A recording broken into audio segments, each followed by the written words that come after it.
Hello everyone, polygons आज का हमारा टॉपिक है। पॉलीगन्स बच्चों हमारी वो शेप्स होती है जो हमारी सिर्फ स्ट्रेट लाइन से बनी हुई होती हैं। और एक और चीज बच्चों इसमें हम ऐड करेंगे कि ये हमारे सिंपल कर्व्स होते हैं। कर्व्स वाली वीडियो आप प्लेलिस्ट में जाके चेक करना, वहां से देखना कि कर्व्स कौन से होते हैं, सिंपल कर्व्स क्या होते हैं। मैंने बहुत अच्छे से एक्सप्लेन करके दिया हुआ है उसके अंदर। ठीक है। ये सिंपल कर्व्स होते हैं। सिंपल कर्व्स हमारे वो होते हैं जो अपने आप को इंटरसेक्ट नहीं करते। मतलब जैसे मान लो ये यहाँ से शुरू हो रहा है और ये इसी पॉइंट पे खत्म हो रहा है। एक तो इसका एंडिंग और स्टार्टिंग पॉइंट सेम होगा। और दूसरा, सिंपल कर्व्स कभी भी एक दूसरे को क्रॉस नहीं करेंगे। क्रॉस करने से मेरा मतलब ये है कि इंटरसेक्ट करना। जैसे इस फिगर को देखो, ये फिगर भी यहाँ से स्टार्ट होगी, यहीं पे खत्म हो रही है, बट यहाँ पे इस पॉइंट पे ये अपने आप को इंटरसेक्ट कर रही है।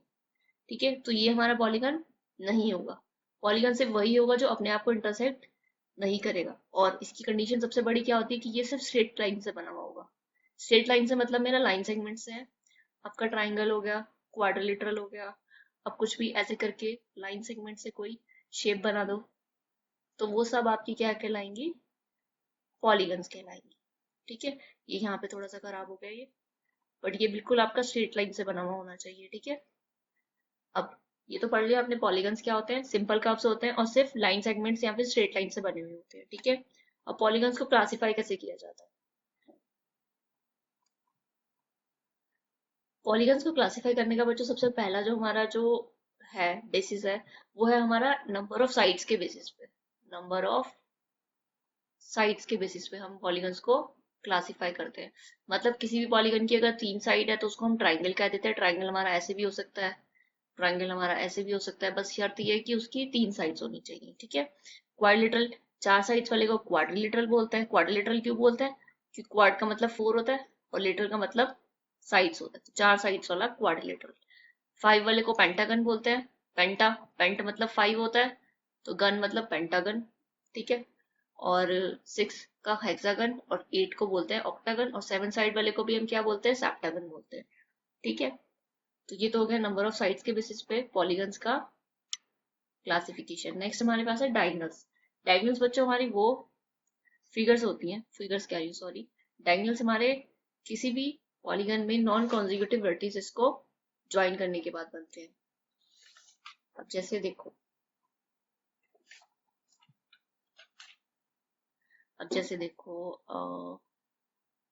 नॉन कॉन्जिक्यूटिव का मतलब है कि एक को छोड़ के, जैसे अगर ये कोई मैंने क्वाड्रिलेटरल बनाया, तो ये वाला एक वर्टेक्स ले लो आप, इस वर्टेक्स को छोड़ के ये वाला वर्टेक्स, इसको ज्वाइन करो, तो इसका एक ये डायगोनल हो जाएगा। ठीक है। ये वर्टेक्स ले लो, इस वर्टेक्स को छोड़ के इसको नेक्स्ट वाले वर्टेक्स से ज्वाइन कर दो, तो इसका डायगोनल ये हो जाएगा। ठीक है। नेक्स्ट, अब अगर किसी पेंटागन में अगर आपको बनाना हो, ऐसे करके अगर कोई फिगर दे रखी है आपको, ये मान लो हेक्सागन है। ठीक है। ये वाला पॉइंट, इस पॉइंट को छोड़ो, इससे मिला दो, ये इसका डायगोनल हो गया। इस पॉइंट को छोड़ो, इसको इससे मिला, ये इसका डायगोनल हो गया। और इस पॉइंट को आप इससे मिला दो, तो ये भी आपका डायगोनल हो गया। ठीक है। इसको आप इससे मिलाओगे, तो आप ऐसे करके नॉन कॉन्जिक्यूटिव वर्टिसेस को ज्वाइन करते जाओगे और आपको डायगोनल मिल जाएंगे।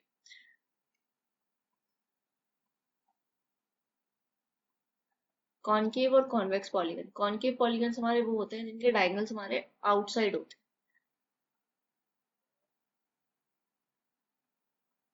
जैसे कि मान लो आपके पास कोई ऐसी फिगर है, ऐसे कर, ठीक है। तो इसमें अगर इस वर्टेक्स को छोड़ के इस वाले वर्टेक्स को मैं ज्वाइन करूंगी, तो ये वाला जो हमारा डायगोनल आएगा ये आउटसाइड आएगा ना। दैट्स वाई ये हमारा कॉनकेव पॉलीगन होगा। कॉन्वेक्स पॉलीगन में हमारे सारे डायगोनल्स फिगर के इनसाइड लाई करते हैं। जैसे हमारा रेक्टेंगल हो गया, इसके सारे डायगोनल्स अंदर लाई करेंगे। किसी भी फिगर में लाइक हेक्सागन हो गया, पेंटागन हो गया, इन सब में भी जो डायगोनल्स होते हैं हमारे अंदर ही लाई करते हैं। ये सब इसको इससे मिलाओगे, इसको इससे, मतलब कोई भी ऐसा नहीं है कि बाहर से कोई डायगोनल आपका बनेगा। ठीक है। फिगर के अंदर ही लाई करेंगे सारे। एक और इसकी पहचान हो सकती है कि कॉनकेव पॉलीगन में आपका जो एक एंगल होता है ना, वो 180 डिग्री से ज्यादा होता है। मतलब 180 डिग्री से ज्यादा नहीं होता, सॉरी, ऑब्ट्यूस एंगल होता है।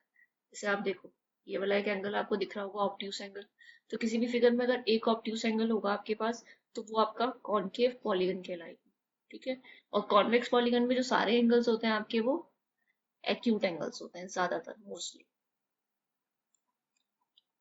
ज्यादातर नहीं, कॉन्वेक्स में हमेशा ही आपके एक्यूट ही होते हैं सारे एंगल्स। नेक्स्ट हमारा, अब ये हमारा दूसरा तरीका था पॉलीगन्स को क्लासिफाई करने का। पहला हमारा बेसिस ऑफ साइड्स के ऊपर था, नंबर ऑफ साइड्स के ऊपर। ये हमारा था डायगोनल्स के ऊपर, कॉनकेव एंड कॉन्वेक्स पॉलीगन। अब थर्ड जो हमारा है ये रेगुलर इरेगुलर पॉलीगन्स। ये बहुत इजी है।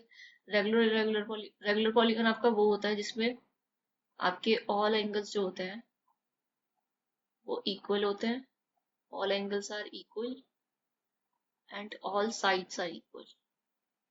सारी की सारी साइड्स भी आपकी इक्वल होती है, तो वो होते हैं आपके रेगुलर पॉलीगन्स। और जिसमें नहीं होता वो आपका इरेगुलर कहलाता है। ठीक है, अब जैसे सारी साइड्स इक्वल किस में होती है बच्चों, प्रीवियस क्लासेस में हम पढ़ते आए हैं, जब एक ट्राइंगल की सारी साइड्स इक्वल होती है और एंगल इक्वल होते हैं तो उसको क्या बोलते हैं, इक्विलेटरल ट्राइंगल बोलते हैं ना। तो वो भी हमारा एक रेगुलर पॉलीगन हो गया। अब ऐसे ही जब भी हम रेगुलर पॉलीगन्स की बात करते हैं, तो जैसे अगर हमें कोई पेंटागन बताना है, तो अगर कोई पेंटागन रेगुलर है तो मतलब उसकी सारी साइड्स भी इक्वल है, उसके एंगल्स भी इक्वल है। ऐसे ही आपका रेगुलर सेप्टागन, रेगुलर ऑक्टागन, ये सब चीजें हो सकती है। ठीक है, so, इस तरह से हम पॉलीगन्स को क्लासिफाई करते हैं 3 तरीकों से। आई होप कि आपको ये वीडियो पसंद आई होगी। अगर आपको पसंद आई है तो चैनल को शेयर जरूर करना और वीडियो को लाइक जरूर करना बच्चों। ठीक है, ये वीडियो जो थी बच्चों आपकी क्लास 8 के अंडरस्टैंडिंग क्वाड्रिलेटरल के पार्ट है। अगर आपको इस चैप्टर की और भी वीडियोस चाहिए तो आप प्लेलिस्ट में जाकर के सर्च जरूर करना, आपको डिस्क्रिप्शन में लिंक मिल जाएगा। Thank you so much for watching the video.